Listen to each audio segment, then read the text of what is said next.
Սիրելի հայրենակիցներ, քննարկվում է պարտադիր զինվորական ծառայության ժամկետի կրճատման հարցը, եւ ես իսկապես կարծում եմ, որ բազմաթիվ երիտասարդներ, ովքեր առաջիկայում պետք է գնան բանակ, եւ նաեւ նրանց ծնողները, հատկապես որպես մայր ծնող դա պետք է արձանագրեմ, որ դրական են տրամադրված եւ հրապուրիչ է այս փոփոխությունը։ Միևնույն ժամանակ ես գիտակցում եմ, որ սա պրոֆեսիոնալ բանակի ընդհանրապես մի փոքր ֆրագմենտ պետք է լիներ, էպիզոդ պետք է լիներ, սակայն ես տեսնում եմ, որ համալիր միջոցառումներ իրականացված չեն եւ այդ համալիր միջոցառումների փոխարեն ընտրված է միայն մի սեգմենտ, այն է շատ գրավիչ նախընտրական տրամաբանությամբ իրականացվող կտորը։ Բայց այն ինչ որ ես հիմա ուզում եմ արձանագրել, այն պարոն Օհանյանն էլ նշեց, բազային աշխատավարձի բարձրացման հարցն է։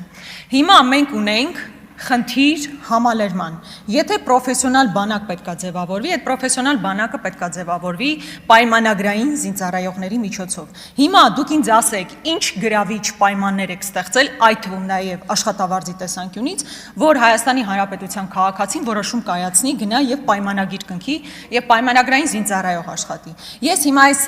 հակադրություն չէ, բայց համեմատությունը մշտապես բերում եմ, որովհետեւ կարծում եմ տեղին համեմատություն է։ Պարեկի եւ սահմանին կանգնած պայմանագրային զինծառայողի միջև պարոն Պապիկյան անթույլատրելի է, որպեսզի պայմանագրային զինծառայողը ստանա ավելի ցածր աշխատավարձ ու զգալի ցածր աշխատավարձ, քան պարեկը։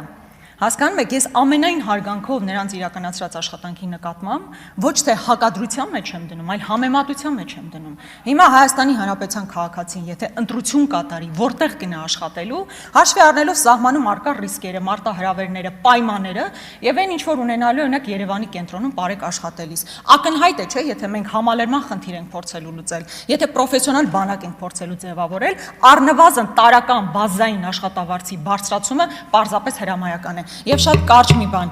հիմա ուզում եմ հասկանալ օրինակ այս փոփոխությամբ ինչ ենք մենք ստանալու, օրինակ մարտական հերթապահության դիրքերում մենք փոփոխություն ունենալու ենք, թե չէ, որտեղ բավականին երկար ժամանակ ավել մեր զինծառայողները ստիպված են լինում մնալ դիրքերում։ Շնորհակալություն։ Արման Եղոյան